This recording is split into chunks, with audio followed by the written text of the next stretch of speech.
वसुतां देवां कंसचाणूरमर्दनं देवकी परमानन्दं कृष्णं वन्दे जगद्गुरु। गुरुर्ब्रह्मा गुरुर्विष्णु गुरुर्देवो महेश्वर गुरुर्साक्षात् परब्रह्म तस्मै श्री गुरुवे नमः।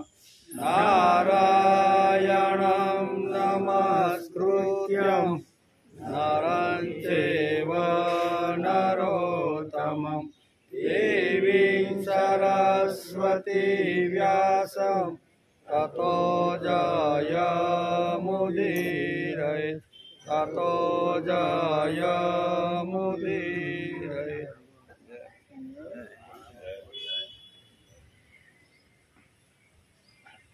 इन्दीवरभासं प्रकटसुरासं कुसुमविकासं वंशीधरं हतमन्मथमानं रूपनिदानं कृतकलगानं चितहरं वल्लभमृदुहासं कुञ्जनिवासं विविधविलासं केलिकरं भजनन्दकुमारं सर्वसुखसारं तत्त्वविचारं ब्रह्मपरम्। इंदीवर भाषम प्रकट सुरासम जेमनी नीलकमल समान कांति से पवित्र रास रस ने जेमने प्रगट कर्या छे पुष्प समान विकसित रहे से मुरली धारण करेली से कामदेवना दर्प ने दूर कर्यो से रूपना भंडार मधुर गायन द्वारा मन मोही ले छे एवा जेने सुंदर हास्य प्रिय लागे से कुंजो में विविध प्रकारनी लीला करे से तेवा सर्व सुखोना सार परब्रह्म स्वरूप भगवान श्री कृष्ण ने तत्व जाणीने भजो एम वल्लभाचार्य पोताना स्तोत्र में लिख्યું। श्रीमद भागवत शुरू थयो एनो आजे 308मो दिवस। गई काले आपणे एकादशा स्कंदना 22मा अध्यायना 18 श्लोक सुधी आपणे अभ्यास कर्यो अने एनी साथे साथे श्राद्धनुं महत्व पण समजवानो प्रयत्न कर्यो के श्राद्ध शा माटे एनो विचार आपणे गई काले कर्यो। आ अध्यायमां उद्धवनो प्रश्न हतो के भिन्न भिन्न संख्याओ कया अभिप्रायमांथी बतावे छे। आ बधा ऋषिओ जे 10 अहींया भिन्न भिन्न अहींया तत्वों समजाव्या 10 प्रकारना केटला कोई कहे 4 कोई कहे 28 कोई कहे 26 तो आ के भिन्न भिन्न प्रकारना 10 ऋषिओए अलग अलग तत्वोनी संख्या कीधी छे तेथी मारुं मन थोडुं चक्रावे चड्युं छे। आमां कया ऋषिनुं मंतव्य अथवा अभिप्राय मारे मानवो एम प्रश्न उद्धवे कर्यो छे अने भगवान कहे के ऋषिओए 10 प्रकारना मंतव्यो 4 तत्वथी शरूआत करीने 28 तत्व सुधी जे ऋषिओए अलग अलग जे कीधा छे ने ई बधा सत्य ज छे बरोबर। जेनी जेवी बुद्धि जेनी समजाववानी ताकात कोઈએ 4 तत्वोनी अंदर आखा विश्वने समजावी दीधुं छे। ई बधुं आववानुं छे बरोबर। अने कोईने लांबू लांबू लिस्ट करवुं पड्युं के 28 तत्व सुधी कया तो के पंच महाभूतो छे 5 इंद्रियो छे ज्ञानेन्द्रियो छे मन छे बरोबर ने। आ महतत्व એટલે रूप रस गंध आज बधु जे आ बधु करीने 28 तत्व समजावવાનો प्रयत्न कर्यो। ई आपणे गई काले एनो विचार करता हता।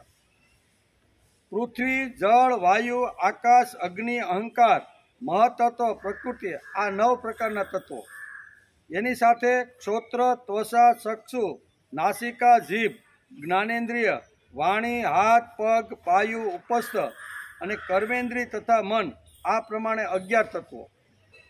शब्द स्पर्श रूप रस गंध आ ज्ञानेन्द्रियना 5 विषयों એટલે કે સત્વ રજ અને તમો આ 3 ગુણની સહાયતાથી જગતની ઉત્પત્તિ, સ્થિતિ અને લય થયો છે એમ ભગવાન કહે છે. કે આ જે 28 તત્વો છે ને, એ અમુક ઋષિએ 28 તત્વોનું આ ગણતરી કરીને કીધું કે 28 પ્રકારના જે તત્વો છે એનાથી આખી બ્રહ્માંડનું સર્જન થયું છે. આખા બ્રહ્માંડનું સર્જન કેવી રીતે થયું? તો 28 તત્વોના એક ઋષિએ આવી રીતનો અભિપ્રાય આપ્યો. ભગવાને પણ કીધું કે જે બધા અભિપ્રાયો જે ઋષિઓ આપ્યા છે ને એ બરોબર જ છે. એમાં કોઈ તારા મનમાં કાંઈ આવી રીતનો ગડમથલ હોય તો કાઢી નાખવાની. એમ કરીને પ્રથમ 28 તત્વનો અહીંયા ભગવાન કૃષ્ણ અત્યારે ઉદ્ધવને સમજાવે છે.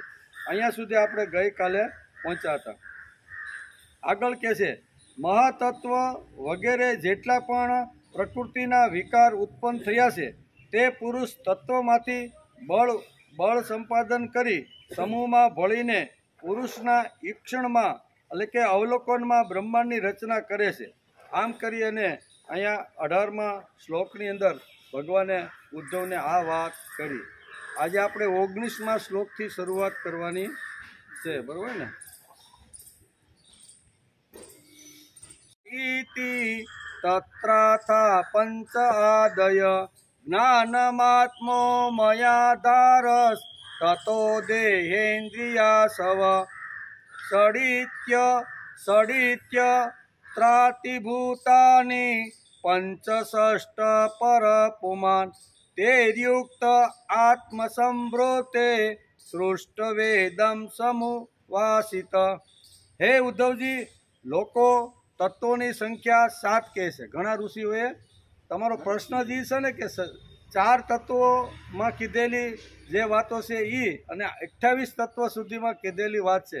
આમાં 10 પ્રકારના વાતોથી મારું મન ભ્રમિત થઈ ગયું છે. ત્યારે ભગવાન કહે છે કે હે ઉદ્ધવજી, જે લોકો તત્વોની સંખ્યા 7 છે એવું માને છે તેમના વિચારમાં આકાશ, વાયુ, તેજ, જળ અને પૃથ્વી આ 5 ભૂતો, 6ઠ્ઠો જીવ અને 7મો પરમાત્માને લઈ લીધો. આખા બ્રહ્માંડની રચના કોઈ ઋષિએ 7 તત્વો કીધા છે, કોઈ 28 કીધા છે. તો 7 તત્વોમાં કયા તત્વો આવે?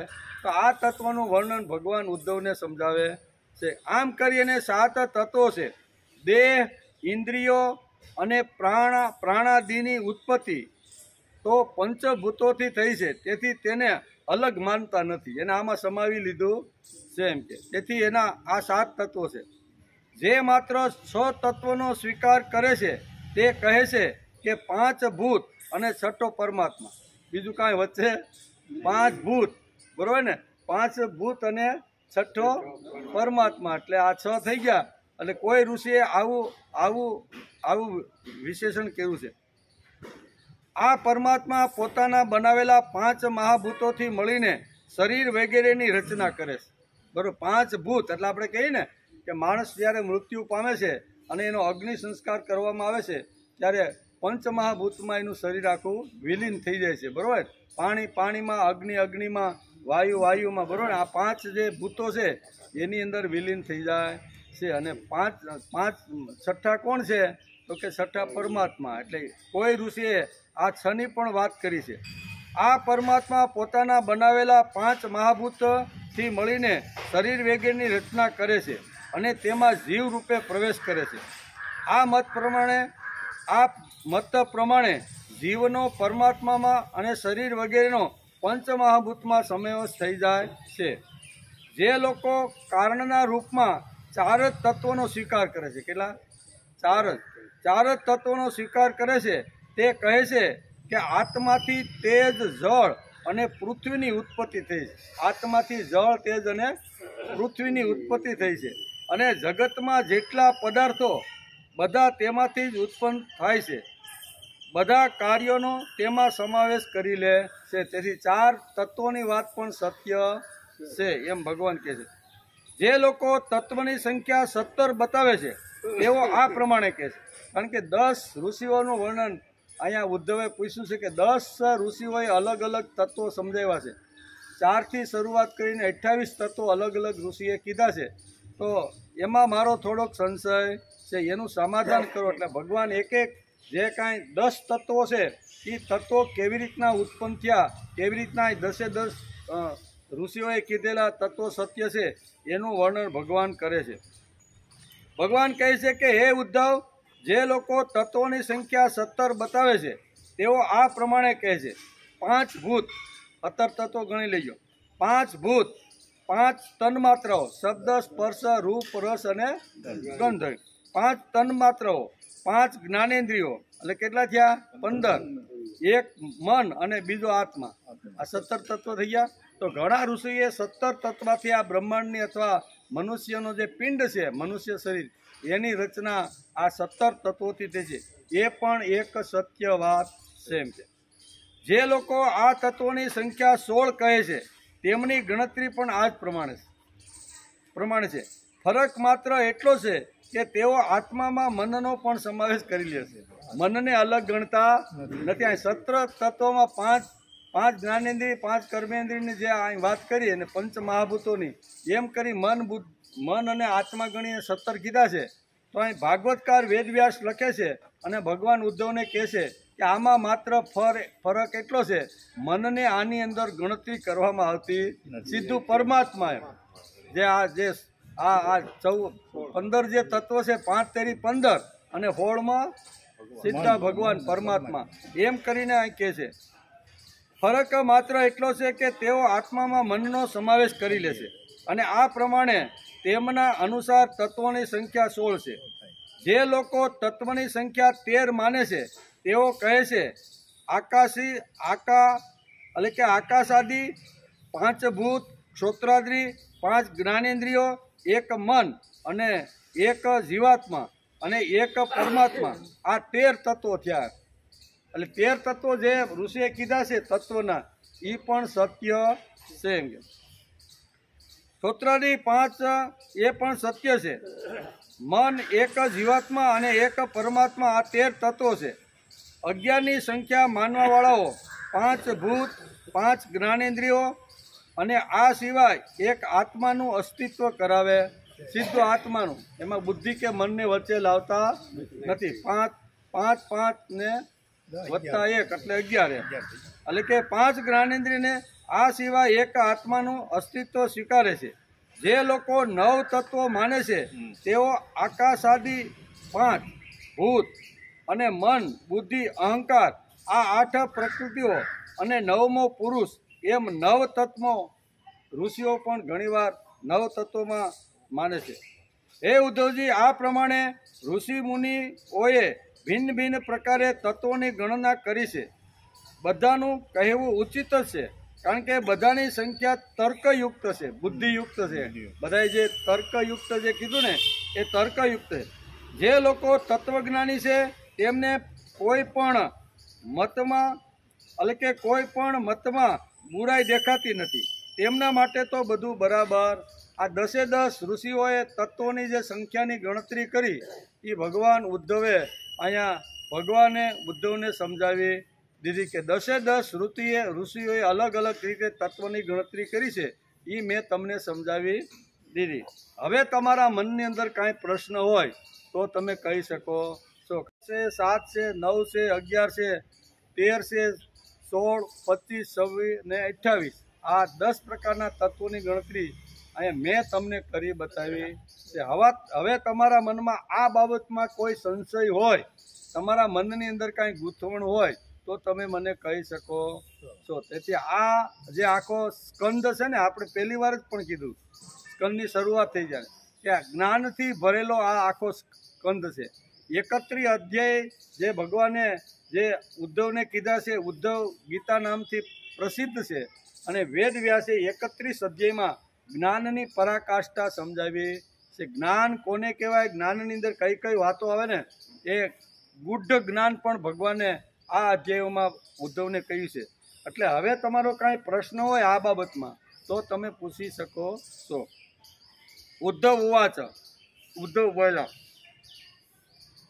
પ્રકૃતિ પુરુષ ક્ષોભો યજ્ઞાત્મા વિલક્ષણો અન્યોન્યાય પાપક્ષયાત કૃષ્ણમ દસ્ય તન વિદે ભયો પ્રકૃતે લક્ષ્યતે ખ્યાત્મા પ્રકૃતસી તથા મની.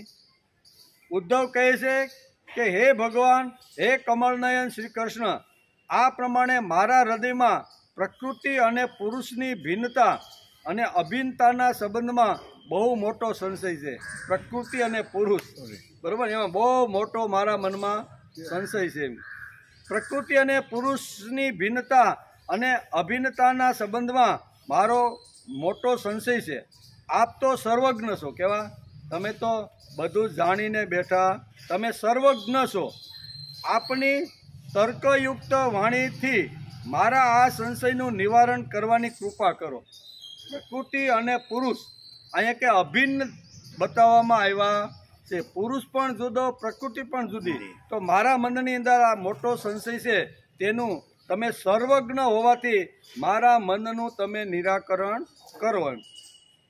હે ભગવાન, હે શ્રી કૃષ્ણ, આપની જ કૃપાથી આપની વિદ્યાશક્તિ દ્વારા જીવને જ્ઞાન થાય છે અને આપની જ અવિદ્યા શક્તિથી તેમના જ્ઞાનનો નાશ પણ થઈ જાય, સ્મૃતિ પણ થાય છે અને વિસ્મૃતિ પણ થાય છે. બે કામ કોનાથી થાય? તમારાથી જ થાય છે. તેથી મને આ સમજવાની, પુરુષ અને પ્રકૃતિ સમજવાની મને ઈચ્છા થઈ છે.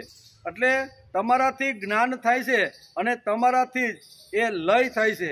વિદ્યા પણ તમારાથી મળે છે અને અવિદ્યા પણ તમારાથી મળતી રહેલી છે. તેથી મારો મોટો સંશય છે વિદ્યા, અવિદ્યા, પ્રકૃતિ, પુરુષ, સ્મૃતિ અને વિસ્મૃતિ. આ 6 પ્રશ્નો, 6 વાતો મારે સમજવી તમારી પાસેથી કે આમાં ભેદ કેવી રીતનો છે. પુરુષ અને પ્રકૃતિ, વિદ્યા અને અવિદ્યા, સ્મૃતિ અને અસ્મૃતિ, આ જે 6 વાતો છે ને એ મારે તમારી પાસેથી સાંભળવી છે. એટલે જ્ઞાનથી ભરેલો આ અધ્યાય છે. ત્યારે જ્ઞાનની વાત આવે ને ત્યારે થોડીક ઊંઘ પણ આપણને આવે. ભક્તિની વાતો આવે, ભક્તના ચરિત્રો આવે ને ત્યારે તો મજા આવી જાય, બરાબર. પણ આ જ્યારે અઘરા વિષય આવે ને, પણ આપણે જેનો સહેલો વિષય કરીને સમજવાનો પ્રયત્ન કરીશું. અહીં તો ભાગવતકારે સંસ્કૃતમાં શ્લોકોની આવી રીતના શ્લોકો મૂકી દીધા, શબ્દો પણ મૂકી દીધા અને પછી ભાગવતકાર ધીમે ધીમે આગળ જાય છે એટલા મૂકીને. પણ આપણે એને ફોડી અને સમજવાનો પ્રયત્ન કરવો જોઈએ કે વિદ્યા અને વિદ્યા શું છે, પ્રકૃતિ અને પુરુષ શું છે. સ્મૃતિ માણસની, ભગવાન પણ કે આ ઉદ્ધવ કહે છે સ્મૃતિ પણ તમે આપો છો અને સ્મૃતિ ખેંચવાનું કામ પણ તમે કરો છો. આની અંદર મારો મોટો સંશય છે. એ સંશય તમે સર્વજ્ઞ હોવાથી તમે મારા સંશયનો નાશ કરો અથવા મારા સંશયને તમે દૂર કરો. આ એક પ્રશ્ન મારા મનમાં છે. એટલે કે આત્મ સ્વરૂપ માયાથી વિચિત્ર ગતિ આપ જ જાણો છો, બીજું કોઈ જાણી શકતું નથી. તેથી આપ જ મારો સંશય દૂર કરવા સમર્થ છો. બીજો મારો સંશય કોઈ દૂર કરી શકે એમ નથી. તમારે આ સંશયને દૂર કરવાનો છે. એમ ભાગવતકાર બહુ સરસ રીતે આપણે સમજાવે. ભગવાન શ્રી કૃષ્ણે કહ્યું કે હે ઉદ્ધવજી, પ્રકૃતિ અને પુરુષ અર્થાત શરીર અને આત્મા, આ બંનેમાં બહુ જ ભેદ છે. શું છે? શરીર અને આત્મા, પ્રકૃતિ અને પુરુષમાં ઘણો મોટો ભેદ છે. આ સૃષ્ટિ જ વિકારોથી યુક્ત છે. ગુણોના ક્ષોભથી સૃષ્ટિ ઉત્પન્ન થઈ છે. હે પ્રિય મિત્ર ઉદ્ધવ, મારી માયા 3 ગુણવાળી છે. તે જ પોતાના સત્વ, રજ અને તમ ગુણોથી અનેક પ્રકારની ભેદ વૃત્તિઓ પેદા કરે છે. ભેદ વૃત્તિ પેદા કરે છે. જોકે તેનો વિસ્તાર અપાર છે, તેમ છતાં આ વિકારાત્મક સૃષ્ટિને 3 ભાગમાં વહેંચી શકાય છે. એ 3 ભાગ છે અધ્યાત્મ, આધિદેવ અને આધિભૂત. આ 3 ભાગની અંદર મારી જે માયા છે, મેં જે રચેલી જે માયા છે ને, એ માયાને 3 રીતે આવી રીતનું વહેંચી શકાય છે. એમ ભાગવતકાર લખે છે.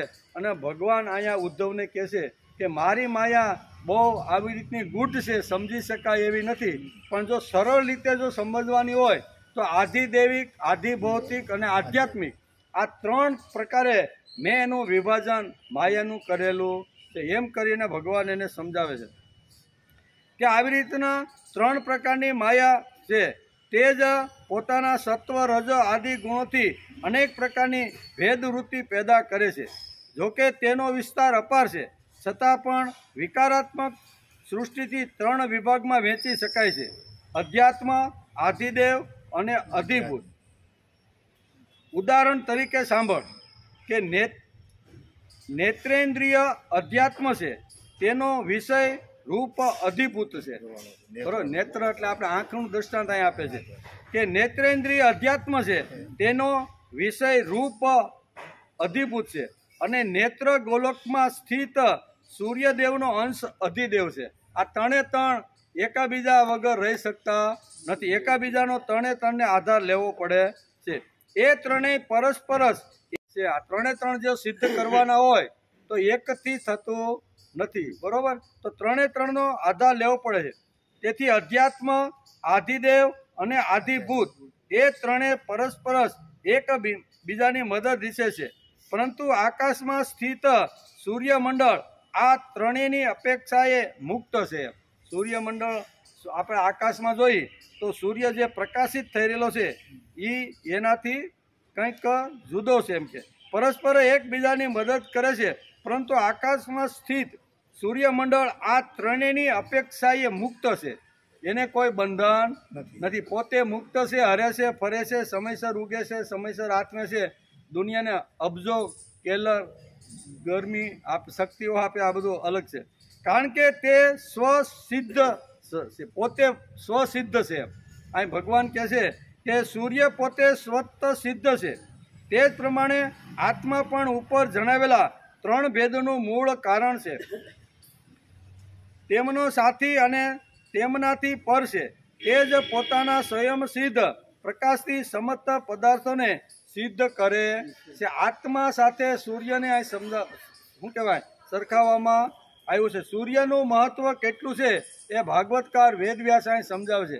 એ સ્વયં સ્વસિદ્ધ છે, એને આ ત્રણનો આધાર લેવો પડતો નથી. પોતે સ્વયં પ્રકાશિત છે. એનું સુંદર મજાનું વર્ણન ભાગવતકારે અહીંયા બહુ સરસ રીતે એકાદશા સ્કંદની અંદર અહીંયા 22મા અધ્યાયના અહીંયા 31મા શ્લોકની અંદર આ વાતો સમજાવી છે. એ ત્રણેય પરસ્પર એકબીજાના આશ્રયથી સિદ્ધ થાય છે. તેથી અધ્યાત્મ, આધિદેવ અને આધિભૂત એ ત્રણેય પરસ્પર એકબીજાની મદદ ઈચ્છે છે. પરંતુ આકાશમાં સ્થિત સૂર્યમંડળ આ અધ્યાત્મ, આધિદેવ અને અધિભૂત આ ત્રણેયની અપેક્ષાએ મુક્ત છે. કારણ કે તે સ્વત સિદ્ધ છે અને આપણે તે અનુભવ રોજ કરતા રહેલા છીએ. સૂર્ય પાસેથી અમારે કંઈક લેવાનું છે. સૂર્યનું વર્ણન બહુ સરસ રીતે ભાગવતકારે કર્યું છે. આપણે એના શબ્દો ફોડીને થોડો વિસ્તાર કરવાનો પ્રયત્ન કરીએ. ભગવાને સૂર્યને શા માટે યાદ કર્યો? બધા ભૂતો ઘણા બધા છે, પણ અહીંયા સૂર્યને અત્યારે ભગવાન યાદ કરી અને સુંદર મજાનું વર્ણન કરે છે. સૂર્ય પાસેથી અમારે કંઈક લેવાનું છે. આપણે બધા સૂર્યના ઉપાસક છીએ. ઓમ ભૂર ભુવસ્વ, તેથી આપણે મંત્ર બોલીએ ને કે ઓમ ભૂર ભુવસ્વ તત્સવિતુર વરેણ્યમ ભર્ગો દેવસ્ય ધીમહિ ધિયો યો નઃ પ્રચોદયા.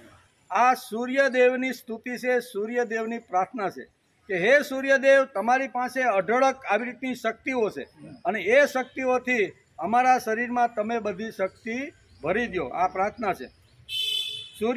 સૂર્ય પાસે ઉપકારતા છે, સૂર્ય પાસે પ્રકાશમયતા છે, સૂર્ય પાસે નિર્લેપતા અને નિષ્કામતા છે. આપણા જીવનમાં પણ આવા ગુણો આવવા જોઈએ. તેથી અમે તે ગુણ લાવવાના ઉપાસક અમારે બનવું. ભગવાન સૂર્યની પાસે જે ગુણો છે ને એ ગુણો માણસે પોતાના જીવનમાં લાવવાનો પ્રયત્ન કરવો જોઈએ. પહેલો ગુણ છે ઉપકારકતા. કોઈ પણ પ્રકારની અપેક્ષા રાખ્યા વગર એનો સમય થાય એટલે એ આવી અને હાજર થઈ જાય છે. બરોબર ને? એટલે એ કોના ઉપર ઉપકાર કરે છે? આખી સૃષ્ટિ ઉપર. સૂર્ય જો ન હોય ને તો એવા પ્રદેશમાં જોઈજો વૃક્ષ વનસ્પતિ એટલા બધા ફૂલા ફાલા પાંગળતા નથી. આપણે પણ અહીં સાયા નીચે જે બેઠા છીએ ને આમાં કોઈ વસ્તુ થાય નહીં. શા માટે?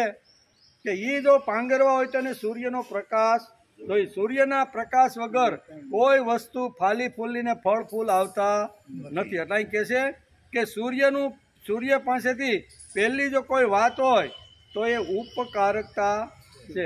પરોપકારાય ફલંતી વૃક્ષા. શાસ્ત્રમાં ઘણા બધા એના માટે શ્લોકો લખ્યા છે કે પરોપકારાય ફલંતી વૃક્ષા પરોપકારાય વિભાતી સૂર્ય. હું વિભાતી એટલે ઉગો. સૂર્ય જે ઉગે છે ને એ આપણા પરોપકાર માટે જ ઉગતો રહેલો છે. એ જ્યારે ઉગે છે ત્યારે આપણે સ્ફૂર્તિ, ચૈતન્ય અને ઉત્સાહ આવે છે. ઘણીવાર મહિના સુધી જો સૂર્ય ન દેખાય ને તો માણસ અકળાઈ જાય. એમ કે સૂર્યના દર્શન થયા નથી અને સૂર્ય ન ઉગે તો કોઈ પણ વૃક્ષ, વનસ્પતિ, માણસ કાંઈ પણ છે ને એની અંદર કાંઈ આવી રીતનું થતું. તેથી અહીંયા ઉપકારકારક સૂર્ય છે. બીજી છે પ્રકાશમયતા. ઉપકાર તો કરે છે પણ આપણે રાત્રે ઘણી બધી ઇલેક્ટ્રિસિટી બાળીએ છીએ અને બિલ આવે કેટલું ભાઈ બાપા 2000 રૂપિયા બિલ આવ્યું, 4000 રૂપિયા આવ્યું. શા માટે? તો કે આખી રાત્રે આપણે પ્રકાશનો ઉપયોગ કર્યો, વીજળીનો ઉપયોગ કર્યો, લાઇટનો ઉપયોગ કર્યો અને લાઇટનો ઉપયોગ કરીએ એટલે 2 મહિને તો બિલ ફાડીને આપણા હાથમાં આવી જાય કે ભાઈ તમારે આ સમય સુધીમાં આ ઓફિસે આટલા વાગ્યા સુધીમાં તમારે ભરી જવાનું છે. આપે કે નહીં બિલ? સામાન્ય રીતે આપણે પ્રકાશનો ઉપયોગ કરીએ તો એનું બિલ આપણા ઘરમાં આવે છે. પણ હજારો કેન્ડલ પાવર શક્તિ આપી અને આખી પૃથ્વીને અંધારામાંથી જે પ્રકાશમાં લાવે છે એ ભગવાન સૂર્યદેવે ક્યારે આપને બિલ મોકલું? કોઈ દી મોકલતા. અને મોકલે તો ભરી શકીએ? પૂછો, આપણા મનને પૂછો કે સામાન્ય રીતે આવું કર્યું હોય તો ઘણીવાર 5000નું બિલ આવે ને તોય હકળાઈ જાય કે ભાઈ અમારું ઘર બંધ હતું ને 5000 કેમ આવ્યા ભાઈ? ઘણીવાર આવું થાય કે નહીં? અને સામાન્ય બિલ ભરવામાં પણ ઘણીવાર આવી રીતનું આપણે અઘરું પડે છે. આ તો હજારો કેન્ડલ પાવર, જો આ બધું જોઈશું ને આપણે આ બધું જોઈએ એનું કારણ શું છે? ભગવાન પ્રકાશ મોકલતો રહેલો છે. એટલે ખાલી પ્રકાશ મોકલતો નથી પાછો, એમ પ્રકાશ તો આપણે મ્યુનિસિપાલિટીના દીવા હોય ને રાત્રિ થાય ને એટલે આ બધી લાઇટો શરૂ થઈ જાય કે નહીં? પ્રકાશ તો મ્યુનિસિપાલિટીના દીવા પણ આપણને આપે છે પણ એ ફક્ત અજવાળું આપે છે, શક્તિ આપતો નથી. સૂર્ય પાસે અજવાળું પણ આપવાની શક્તિ છે અને શક્તિ પણ આપણી અંદર કરે છે. બરોબર? કોઈ પણના હાડકા જો નબળા પડી ગયા હોય અને બધા રિપોર્ટ કર્યા પછી ડૉક્ટર પાસે જાય અને ડૉક્ટરને બધા રિપોર્ટ બતાવે, ડૉક્ટર કે તમારે આમાં ઘણા બધા તમારા જે હાડકા છે હોય ને તો સવારનો ઉગતો સૂર્ય હોય ને એનો અડધો પોણો કલાક તમારે એ સૂર્યના કિરણો તમારે લેવા પડશે તો તમારા હાડકા પાછા મજબૂત થાય. એટલે એનો અર્થ એવો થયો કે સૂર્ય ખાલી પ્રકાશ આપતો નથી પણ આપણા શરીરના અંગો કંઈ નબળા પડે ને તો સૂર્યમાંથી તાકાત અને શક્તિ મળીને આપણા આવી રીતના થાય છે. એટલે વિટામિન ડી પણ આપતો રહેલો છે. કેવો? ભગવાન બધું જ સૂર્યદેવ બધું આપણને આપે છે. તેથી ખાલી પ્રકાશ આપતો નથી, પ્રકાશની સાથે શક્તિનું પણ નિર્માણ કરે છે. ત્રીજી વાત છે નિર્લેપતા. ચોથી વાત છે નિષ્કામતા છે. આપણા જીવનમાં પણ આ ગુણો આવવા જોઈએ. તેથી અમને તે ગુણ લાવવા આપણે ઉપાસક બનવું છે. ભગવાને તેથી અહીંયા સૂર્યનું વર્ણન કર્યું એવું લાગે. ઘણા બધા પંચમહાભૂતો છે, ઘણું બધું છે પણ ભગવાને અહીંયા સૂર્યનું ઉદાહરણ આપીને ઉદ્ધવને સમજાવે છે. સૂર્યને શા માટે નમસ્કાર કરવાના ભાઈ? સવારમાં ઉઠીને ઉગતા સૂર્યને માણસે રોજ નમસ્કાર કરતા હોય છે. ન કરતા હોય તો આજથી ચાલુ કરી દેવાનું. રોજ નમસ્કાર કરો. શા માટે કરવાના ભાઈ? સૂર્ય ફક્ત પ્રકાશ નથી આપતો, તે શક્તિ, એનર્જી પણ આપે છે.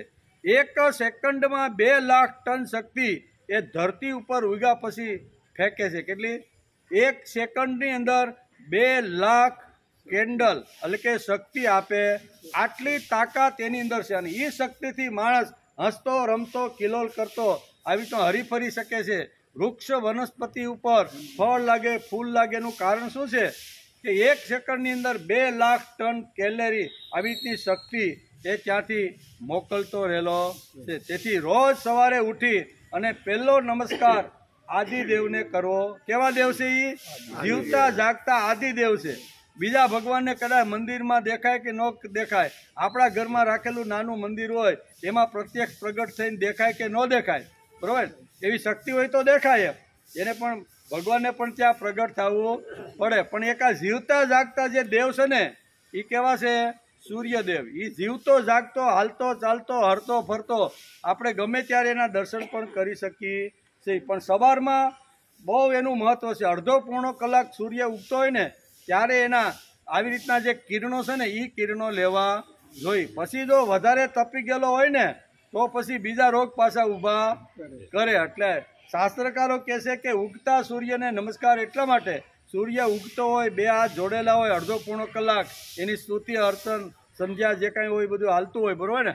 અને પછી એના બધા જે કિરણો છે એનાથી આપણા માનવ શરીરમાં શક્તિ નિર્માણ થાય છે અને એ શક્તિથી આપણે હરીફરી શકીએ છીએ. તેથી રોજ આપણે સૂર્યદેવને નમસ્કાર કરવા જોઈએ. એના પણ શ્લોકો શાસ્ત્રકારોએ લખી રાખ્યા કે આદિદેવ નમસ્તુભ્યમ પ્રસિદ્ધ મમ ભાસ્કર દિવાકર નમોસ્તુભ્યમ પ્રભાકર નમોસ્તુભ્યમ આદિત્યસ્ય નમસ્કારમ એ કુર્વંતી દિને દિને જન્માંતર સહસ્ત્રેષુ દારિદ્રમ નોપજાય. ખાલી સૂર્ય પ્રકાશ આપતો નથી, પણ અંદર રહેલી જે દારિદ્રતા છે, આળસ છે, આ જે બધું છે ને એ અંધકારને દૂર કરી, દારિદ્રતાને દૂર કરી, અજ્ઞાનને દૂર કરી અને પ્રકાશ પાથરવાનું કામ સૂર્યદેવ કરે છે. તેથી રોજ બે હાથ જોડી અને કહેવાનું કે આદિદેવ નમસ્તુભ્યમ. શું કહેવાનું?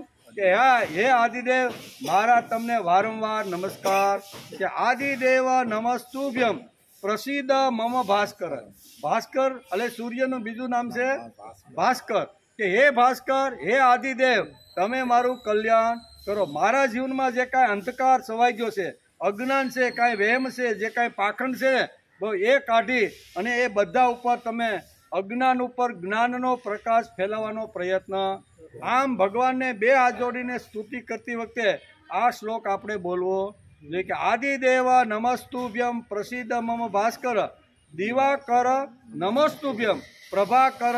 પ્રભાતના સૂર્યને આટલા માટે નમસ્કાર કરવો જોઈએ. બીજી વાત છે, તમે આદિત્યસ્ય, તમે તો એકદમ આવી રીતના હજારો સાલ પુરાણો છે. ભગવાનને પણ ગીતામાં કેવું પડ્યું કે આ મેં તને જે યોગ કીધો ને એ યોગ તો ઘણા વર્ષો પહેલાં મેં સૂર્યને કીધો હતો. સૂર્યએ ઈશ્વાકુને કીધું. આમ કરીને જે પરંપરાની વાત ગીતાની અંદર જે ભગવાન કરે છે, ત્યારે અર્જુનના મનમાં પણ એક પ્રશ્ન ઊભો થઈ ગયો. અહીં જેમ ઉદ્ધવના મનમાં પ્રશ્ન ઊભો થયો, પ્રકૃતિ પુરુષ શું છે, પછી સ્મૃતિ અને અસ્મૃતિ શું છે, અને જ્ઞાન અને અજ્ઞાન આ છે એ શું છે, આ બધી આ જે પ્રશ્ન પૂછ્યા છે એવો જ પ્રશ્ન અર્જુનના મનમાં પણ ઊભો થઈ ગયો. એ કે આપણે બે તો હમણાં હરીએ છીએ, ફરીએ છીએ, ખાઈએ છીએ, પીએ છીએ, નદીએ નાવા જાય ત્યારે એકાબીજાના ટાંટિયા ખેંચીએ છીએ, અને આપણે તો હમણાંના જ છીએ. તમારે ને કાંઈ મારી ઉંમરમાં કાંઈ બહુ ફરક નથી. તો આ યોગ તમે સૂર્ય તો આદિદેવ છે. શું કહે છે અર્જુન? કહે છે કે એ તો આદિદેવ છે. તો એ આદિદેવને તમે કેવી રીતે કહી શકો? મારા માનમાં આવતું, તમે આદિદેવને કીધો હોય ને એવું મને લાગતું નથી. આ ગપ્પમ ગોળો તમે ક્યાં ચલાવ્યો એવો અર્જુન આક્ષેપ ભગવાન ઉપર કરે છે. ત્યારે ભગવાન એને સમજાવે છે કે હે અર્જુન, તારા અને મારા અનેક જન્મો થઈ ગયા. કેવા? મેં જે આ જે યોગ છે ને એ જે ઈશ્વાકુ સુધી જે પરંપરામાં બધાને જે કીધો ને એ જે યોગ હું તને અત્યારે કહી રહ્યો છું, એ યોગ જે છે ને એ હજારો વર્ષ પહેલાં મેં આ યોગ કહેવાની શરૂઆત કરી હતી. અને એ યોગ કહેતા અત્યારે આ બાજી વાત કરું ત્યારે અર્જુનના મનનો જે શંકા હતી એ ભગવાન દૂર કરે છે. ભગવાન કહે છે કે તારા અને મારા ઘણા જન્મ થઈ ગયા છે. તને ફક્ત તારો, તું અત્યારે કુંતીનો પુત્ર છો અને એક ક્ષત્રિય બચ્ચો છો ને એટલું જ તને યાદ છે કે આ જન્મ જ તને ફક્ત યાદ છે. મારા પણ અનેક જન્મ થઈ ગયા છે, એ મને યાદ છે, પણ તને તો તારો ફક્ત એક જન્મ યાદ છે. એટલે મારા પૂર્વ જન્મની અંદર આ જે યોગ છે ને એ મેં આવી રીતનો ઈશ્વાકુને કીધો હતો અને એ પ્રમાણે ધીમે ધીમે આ યોગ આગળ આવતો. કહેવાનો અર્થ કે આ સૂર્યદેવ છે ને એ આદિદેવ છે. તેથી આદિત્યસ્ય નમસ્કારમ એ કુર્વંતુ દિને દિને જન્માંતર સહસ્ત્રેષુ દારિદ્રમ નોપજાય. હે ભગવાન, અમારું કાંઈ દારિદ્ર હોય, આળસ હોય, અમારું જે કાંઈ અજ્ઞાન હોય, અંધકાર હોય ને, હે આદિદેવ તમે એનો નાશ કરો. આ યોગ અત્યારે બહુ સરસ રીતે સૂર્યનું વર્ણન કરતા ભગવાન કૃષ્ણ ઉદ્ધવના પ્રશ્નનો જવાબ આ રીતે આપી રહ્યા છે કે વિદ્યા અને અવિદ્યા એ પણ મારાથી જ પ્રગટ થાય છે. પુરુષ અને પ્રકૃતિ છે ને એ પણ મારું જ છે, પણ તને એ બધું યાદ નથી. તેથી હું તને ઉદાહરણ આપીને સમજાવવાનો પ્રયત્ન કરું.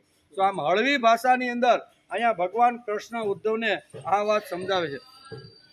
સૂર્યને દિશાઓની પરાધીનતા નથી છે.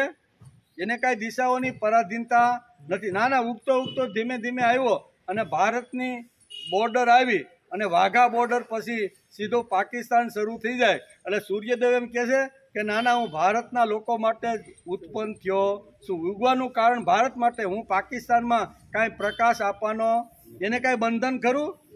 એ તો બધે જગ્યાએ તમે જે સૂર્ય ઉગે છે ને એ પાકિસ્તાન હોય, અમેરિકા હોય, ઇંગ્લેન્ડ હોય, ગમે ત્યાં હોય, એનું કામ શું છે? બધાને પ્રકાશ આપવાનું કામ છે. તેથી અહીં કહે છે કે એને કોઈ પ્રકારની પરાધીનતા બીજા ઉપર આધાર રાખવો નથી. એ જ્યાં જ્યાં જાય છે ત્યાં અંધારું દૂર થાય છે અને બધાને પ્રકાશથી ભરી દે છે.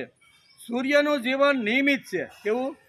આપણે સૂર્ય પાસેથી આ ગુણ લેવાનો, નિયમિતતાનો ગુણ હોય ને એ આપણે સૂર્ય પાસેથી લેવો જોઈએ.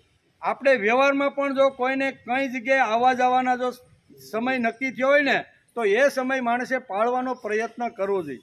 અને ખાસ તો આ સૂર્યદેવના ગુણો સાંભળ્યા પછી જો ન કરતા હોય ને તો સમયને બહુ ધ્યાન રાખજો. સમય જે છે ને એ બહુ કિંમતી છે. સમય એ તો ભગવાનનું રૂપ છે. આગલા અધ્યાયમાં આપણે જોયું હતું. તો સમયને ક્યારે વેડફવાનો ને આપણે કોઈને 8:30 કીધું હોય 9 વાગે જાય એનો અર્થ કે અડધો કલાક આપણે એનો ખાઈ ગયા. બરોબર ને? એને અડધો કલાક આપણી રાહ જોવી પડી, અડધો કલાક આપણો ખાઈ ગયા. તેથી અહીં સમયનું પણ અહીં કહે છે કે સૂર્ય પાસેથી સમયની નિયમિતતાનો ગુણ આપણે ઉપાડવો. એ એમ કહે છે કે ના 6:45 થઈ છે ને હવે આ ભાઈ હજી ઉઠ્યા નથી ને તો 6:55 હું બહાર નીકળું એવું કહે છે. એનો નિયમ જ છે કે 6:55 ઉગવાનો નિયમ હોય કે 6:38નો જે કાંઈ હોય નિયમ, એ નિયમ પ્રમાણે એ કામ કરતા રહેલા.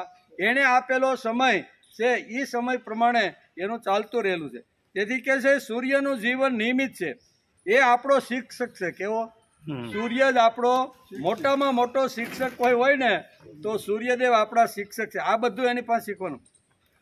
તેથી કૌમારમ, યૌવનમ, જરા વિકસિત કરવા આ 3 જે અવસ્થાઓ છે ને એ સૂર્યને જોયા પછી એના ગુણો લાવ્યા પછી માણસે વિકસિત કરવા જોઈએ. પણ આપણી વાત એ છે કે 2 અવસ્થા તો આપણી ચાલી ગઈ, કૌમારમ અને યૌવન, અને હવે જરા રહી છે. કેવી? તો એક અવસ્થા પણ એને સૂર્યદેવના ગુણો સાંભળ્યા પછી એ અવસ્થામાં માણસે નિયમિત રહેવાનો પ્રયત્ન કરવો. વ્યવહાર હોય, આધ્યાત્મિક ક્ષેત્ર હોય કે ધર્મનું ક્ષેત્ર હોય, કોઈ પણ જગ્યાએ જવાનો સમય જો ફિક્સ થઈ ગયો હોય ને તો એ સમયે ત્યાં હાજરી આપણી હોવી જોઈએ. એટલે અહીં કહે છે કૌમારમ, યૌવનમ, જરા. કુમાર એટલે બાળપણ, યૌવન એટલે યુવાની અને જરા એટલે વૃદ્ધાવસ્થા. આ 3 વાતની આપણે અહીંયા સૂર્યદેવ આવી રીતનું જ્ઞાન આપતા રહેલા. મોટામાં મોટો કોઈ શિક્ષક હોય તો સૂર્ય છે. પણ હવે 2 અવસ્થા આપણી જતી રહી છે. કાંઈ વાંધો નહીં, ભગવાનને કહી અમે સાંભળવાળા જે બધા વર્ગ છે ને એની કૌમારમ અને યૌવનમ આ 2 તો જતી રહી છે. પણ જરા એટલે વૃદ્ધત્વ. આ વૃદ્ધત્વને અમે સંભાળવાનો પ્રયત્ન કરશું. ભગવાન કે કાંઈ વાંધો નહીં, જાયગા ત્યાંથી હવાર તો થઈ. બરાબર? એટલે અહીં કહે છે કૌમારમ, યૌવનમ, જરા. કૌમારમ, યૌવનમ, જરા એ વિકસિત કરવી જોઈએ. 3નો વિકાસ થવો જોઈએ. 2 તો આપણે વિકસિત કરીને બેઠા જ છીએ, પણ 3જી છે એને વધારે સુગંધિત થાય એના માટે પ્રયત્ન કરવો જોઈએ. 50 વર્ષ થયા એટલે અડધું જીવન ચાલ્યું ગયું. કેટલું? 100 વર્ષની આયુષ્ય ઘણી શાસ્ત્રકાર વાક્ય છે. બરાબર? અટાણે ભલે 70, 80, 90 વ્યવધાય, પણ એની સરેરાશ જે ઉંમર શાસ્ત્રકારોએ જે બતાવી છે એ કળિયુગની અંદર 100 વર્ષની બતાવી છે. એમાં 50 વર્ષ આપણા ચાલ્યા જાય તો અડધી જિંદગી વહી ગઈ કે નહીં? તો અડધી જિંદગી તો વહી ગઈ. એમ અડધું જીવન ચાલ્યું ગયું. તો હવે શું કરવાનું? આ શિક્ષણ સૂર્ય પાસેથી લેવાનું છે ભાઈ. અડધું તો ગયું છે પણ બાકી રહ્યું છે. એના માટે મારે શું કરવાનું? તો આ નિયમિતતાનો જે ગુણ છે, પરોપકારનો જે ગુણ છે, પ્રકાશ આપી અને પ્રકાશિત કરવાના જે કાંઈ ગુણો છે એ ગુણો આ ઉંમરે લેવાની શરૂઆત કરવી જોઈએ. કૌમારમ, યૌવનમ અને વૃદ્ધત્વ જેણે ખીલવા છે તે પ્રકાશના એટલે કે સૂર્યના ખરા ઉપાસક કહેવામાં. આ 3 જે અવસ્થાઓ જેણે શણગારી છે, સુગંધિત બનાવી છે, જેણે જ્ઞાની બનાવવાનો પ્રયત્ન કર્યો છે ને એ જ ખરો સૂર્યનો ઉપાસક છે. ભારતીય સંસ્કૃતિ પ્રકાશની ઉપાસક છે. પ્રકાશની ઉપાસના એ જ માનવ મનનો પોકાર છે. તેથી તમસો માં જ્યોતિર્ગમય. સૂર્ય આપણે શું કરે છે? તમ એટલે અંધારું અને જ્યોતિ એટલે પ્રકાશ. સૂર્ય આપણે શું આપે છે? તમસો માં જ્યોતિર્ગમય. હે સૂર્યદેવ, અમે અંધકારમાં પડ્યા છીએ, અંધકારમાંથી અમને તમે જ્યોતની પ્રકાશ તરફ, પ્રકાશની અંદર તમે આ સુંદર મજાનું અહીંયા જે આપણા ઉપનિષદો છે ને, આ ઉપનિષદનો મંત્ર છે કે તમસો માં જ્યોતિર્ગમય, મૃત્યુમાં મૃતમ ગમય, અમૃતમ એટલે કે અમે મૃત જીવન અત્યારે પસાર કરી છે, એમાંથી અમારું જીવન અમૃતમય બને, અંધકારમાંથી પ્રકાશમાં જાય અને અમર તત્વ સુધી અમે પહોંચી શકીએ એવી પ્રાર્થના ઉપનિષદોએ પણ કરેલી છે. તેથી તમસોમાં જ્યોતિર્ગમય, અંધકારમય જીવનને પ્રકાશમય બનાવ. હે સૂર્યદેવ, આ પ્રાર્થના આ મંત્રમાં છે કે અંધકારમય જીવનને પ્રકાશમય બનાવો. આપણા જીવનમાં કદાચ અંધારું હોય તો એને પ્રકાશિત કરવાનો પ્રયત્ન આ 50 વર્ષની ઉંમર પછી જે આયુષ્ય આપણી રહી છે એમાં માણસે પ્રયત્ન કરી લેવો જોઈએ. એટલે કે અંધકારમય જીવનને પ્રકાશમય બનાવ. પ્રકાશ પૂજાનો અર્થ શું? તો કે જ્ઞાન પૂજા. પ્રકાશ પૂજાનો અર્થ જ્ઞાન પૂજા. જ્ઞાન પૂજા એ પ્રકાશ પૂજા છે.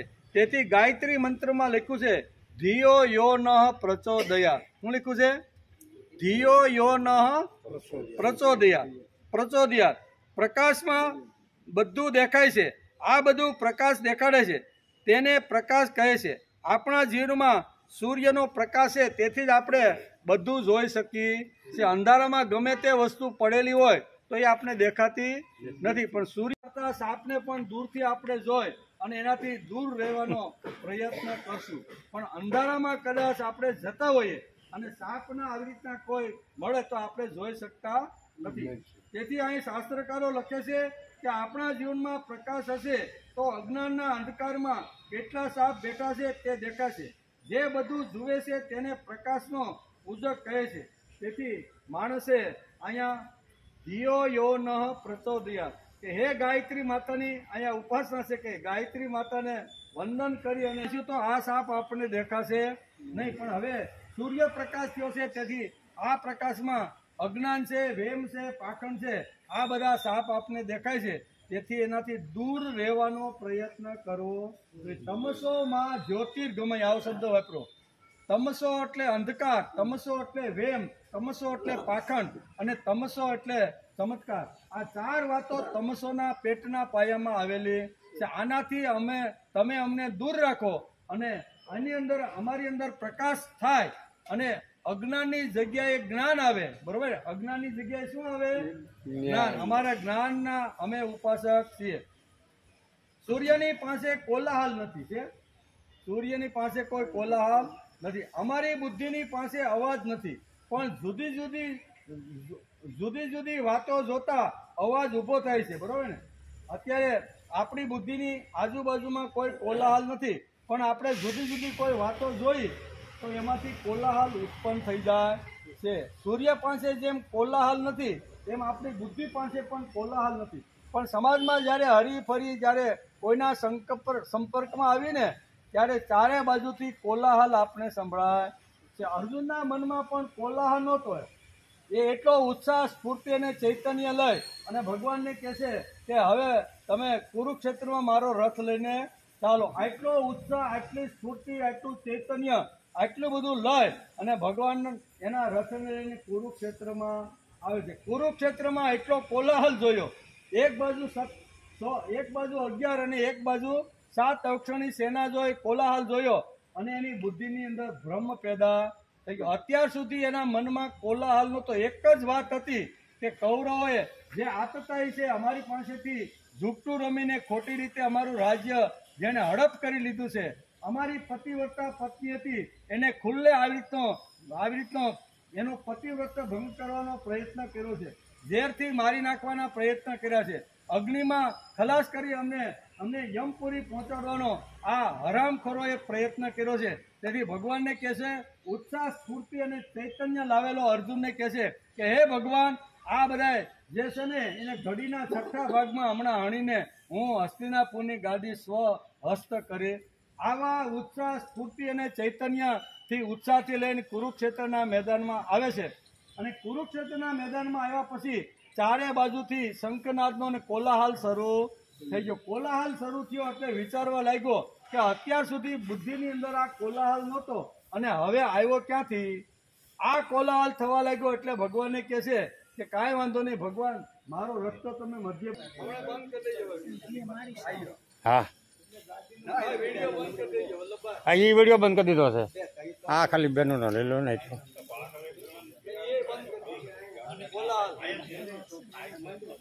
ને જે ગીતા કીધી એને આપણે શ્રીમદ ભગવદ્ ગીતા કહીએ છીએ. એટલે આ બંનેને એક જ, બંને ભગવાનના ભક્તો છે. ઉદ્ધવ પણ ભગવાનનો ભક્ત અને અર્જુન પણ ભગવાનનો ભક્ત. અને અર્જુન પણ ભગવાનનો ભક્ત કહે છે કે ભાઈ ઉત્સાહ સ્ફૂર્તિ અને ચૈતન્યથી હું કુરુક્ષેત્રના મેદાનમાં આવ્યો છું. આતતાઈઓને મારવાના છે અને હસ્તિનાપુરની ગાદી ઉપર જે અમને ગમે તે રીતે પહોલાવી પટાવી અને ગમે તેવું ઝૂકટું કરીને અમારી પાસે જે ઝૂંટવી લીધી છે એવા બધાને હું ખલાસ કરી નાખીશ. આવા ઉત્સાહ સ્ફૂર્તિ અને ચૈતન્યથી આવે છે, પણ આજુબાજુનો કોલાહલ સાંભળી જાય અને કોલાહલ સાંભળે છે એટલે એની બુદ્ધિની અંદર થોડોક ફેરફાર થઈ ગયો છે. એમ અહીંયા વેદ વ્યાસ લખે છે. એટલે કોલાહલ શું થયો તો સ્પષ્ટ રીતે ભગવાને અહીંયા બીજા અધ્યાયના બીજા શ્લોકની અંદર ભગવાનને કહી દીધું. ઉદ્ધવે બોલા અર્જુને શું કીધું કે કુતસ્વા કસ્મલમિદમ વિષમે સમુપસ્થિતમ અનાર્ય જુષ્ટમ સ્વર્ગમ અકીર્તિમ કરમ અર્જુનમ. અર્જુનના ભેજાની અંદર બુદ્ધિની અંદર આ કોલાહલ ઉત્પન્ન થયો એટલે ભગવાન જોઈ ગયા કે આના મનમાં કાંઈ ગોટાળો શરૂ થઈ ગયો છે. ઉત્સાહ સ્ફૂર્તિ અને ચૈતન્ય રાખીને કુરુક્ષેત્રના મેદાનમાં આતતાઈઓને મારવા માટે તો આવ્યો છે, પણ બુદ્ધિમાં કંઈક ગડબડ શરૂ થઈ ગઈ છે. એટલે ભગવાને એનું મન વાંચ્યું, કોનું? અર્જુનનું, અને કહે છે કુતસ્ત્વા કસ્મલમિદમ વિષમે સમુપસ્થિતમ અનાર્યમ જોષ્ટમ અસ્વર્ગ્યમ અકીર્તિકરમ અર્જુનમ. હે અર્જુન, કો સમયે તારી બુદ્ધિની અંદર આ કોલાહલ ક્યાંથી આવ્યો? કો સમય છે ને અત્યારે કાંઈ લગ્નની પાર્ટીમાં આવ્યા નથી, પરણવા તો કાંઈ આવ્યો નથી, યુદ્ધના મેદાનમાં આવ્યો છે. અને યુદ્ધના મેદાનમાં જો આવી રીતની થાય તો ભગવાન બરોબર વાંચે છે. ભગવાન કહે છે કે હે અર્જુન, તારા જેવા સુરવીરને ક સમયે વિષાદ માટે અયોગ્ય એવી રણભૂમિમાં આવો કોલાહલ આ તારા મગજમાં તારી બુદ્ધિમાં કેમ આવ્યો? તું ઉત્સાહ સ્ફૂર્તિ અને ચૈતન્ય રાખીને લડવા માટે તો આવ્યો તો, પણ તારા બુદ્ધિની અંદર આ કોલાહલ આવી ગયો છે. હે અર્જુન, તારા જેવા સુરવીરને ક સમયે વિષાદ માટે અયોગ્ય એવી રણભૂમિમાં આવો મોહ ક્યાંથી આવ્યો? કારણ કે ન તો આ શ્રેષ્ઠ પુરુષોએ આચરેલો છે.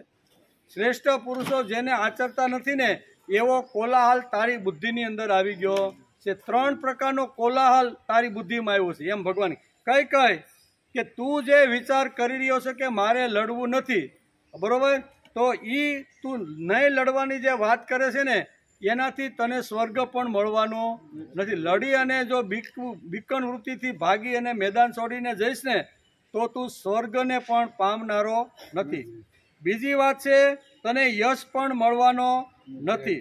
અને તે અત્યાર સુધી જે મેળવેલી જે કીર્તિ છે ને આ તારી કીર્તિનો નાશ થઈ જવાનો છે. તારી કીર્તિનો નાશ થશે અને તને યશ મળવાનો નથી અને સ્વર્ગમાં પણ તું જવાનો નથી. જો તું નહીં લડેશ ને તો નરકનો અધિકારી બની જાય. આ કોલાહલ તારી બુદ્ધિમાં આવ્યો ત્યાંથી. વારંવાર આ ભગવાન એને પૂછે છે તારી બુદ્ધિમાં આવો કચરો કેમ આવ્યો? મારે લડવું નથી, એ કચરો જ કહેવાય. અને અત્યારે આ વિષમ પરિસ્થિતિ છે. કેવી? અત્યારે કાંઈ કોઈ લાડવા ખાવા માટે કે લગ્નમાં કે કોઈના ઢગમાં આવ્યા છે, કોઈ ફાર્મ હાઉસમાં, અહીં તો લડવા માટે આવ્યા છે. અને લડવાના સમયે આ વિષમ પરિસ્થિતિ ઊભી થાય ત્યારે જેણે પ્રયત્ન એટલો પુરુષાર્થ કરીને અહીં સુધી જેને લાવ્યો હોય એને કેટલી બળિતરા થાય.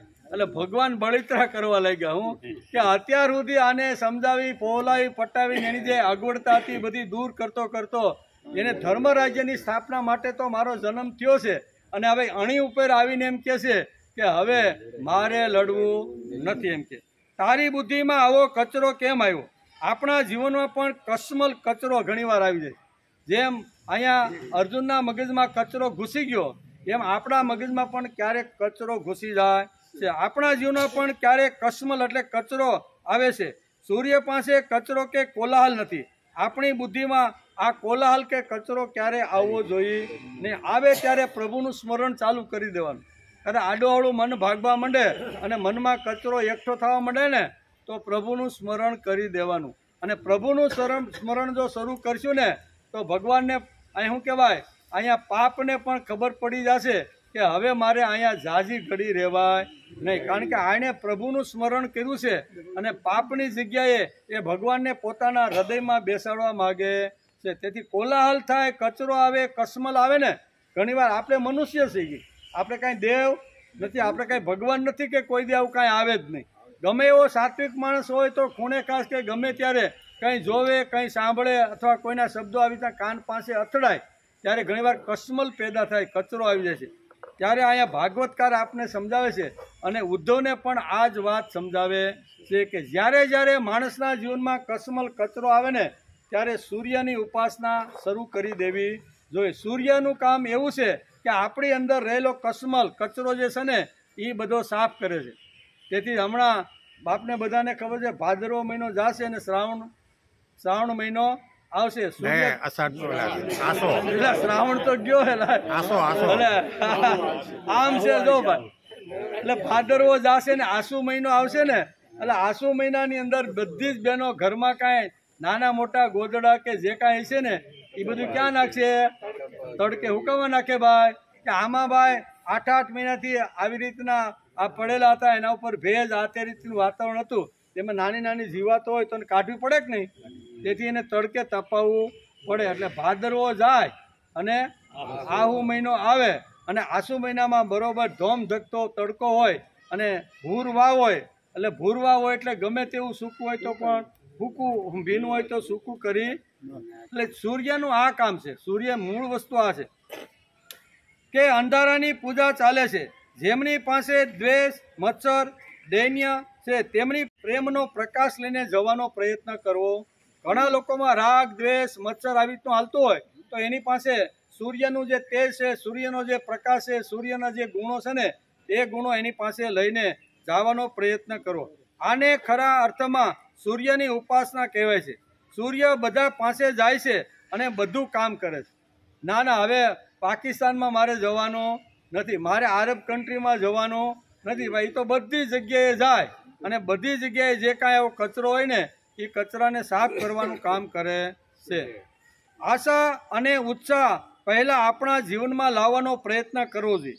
તે માટે સ્વાધ્યાય કરવો જોઈએ. ખરા અર્થનો સ્વાધ્યાય કરે તો માણસના જીવનમાંથી કલહ એટલે કશ્મલ છે એ બધું દૂર થાય છે. સ્વાધ્યાયમાં સભ્યપદ નથી, એટલું જ નહીં, સંહિતા કોડ પણ નથી, કંઠી નથી. સ્વાધ્યાય એટલે આશાથી ભરેલો, ઉત્સાહથી ભરેલો. આ માટે આપણે બધા વડલા હેઠળ કેમ આવી છીએ ભાઈ? અમારે ઉત્સાહ સ્ફૂર્તિની પણ ચૈતન્યની પણ જરૂર છે. અમારો ઉત્સાહ હળવો પડે, અમારું ચૈતન્ય ધીમું પડે, અમારા શરીરના અંગો ઢીલા પડે ને ત્યારે 1-2 કલાક અમે જાય સાંભળીને તો પાછા અમારા ચૈતન્ય ઉત્સાહને વધી જાય છે. જીવનમાં અંધારું છે તે કાઢવું પડશે. સૂર્યની નજરમાં બીજ જ છે. સૂર્યની પાસેથી પ્રકાશમયતા, ઉપકારતા, ઉત્સાહ, ચૈતન્ય, આશા, પ્રેમ, નિષ્કામતા જેવા ગુણો પડેલા છે. એ સૂર્યને 2 હાથ જોડીને નમસ્કાર કરતી વખતે આ ગુણો આપણા જીવનમાં પારંગે એના માટેનો પ્રયત્ન કરવો જોઈએ. આ ગુણો લેવાથી જીવન ઉન્નત થાય છે. તેથી આપણા પૂર્વજોએ એટલા માટે સૂર્યની ઉપાસના કરવાનું સમજાવ્યું. અહીં સૂર્યનું વર્ણન કરતા ઉદ્ધવને ભગવાન કહે છે કે સૂર્યની અંદર આ 3 વાતો પડેલી છે. એટલું જ નહીં, ભાગવતમાં પણ વ્યાસ મુનિ એ લખ્યું છે અને ભગવાન પોતે જ પોતાના સ્વમુખે ઉદ્ધવને કહે છે કે આકાશમાં સ્થિત સૂર્યમંડળ આ અધ્યાત્મ, અધિદેવ અને અધિભૂત છે. આ ત્રણેયની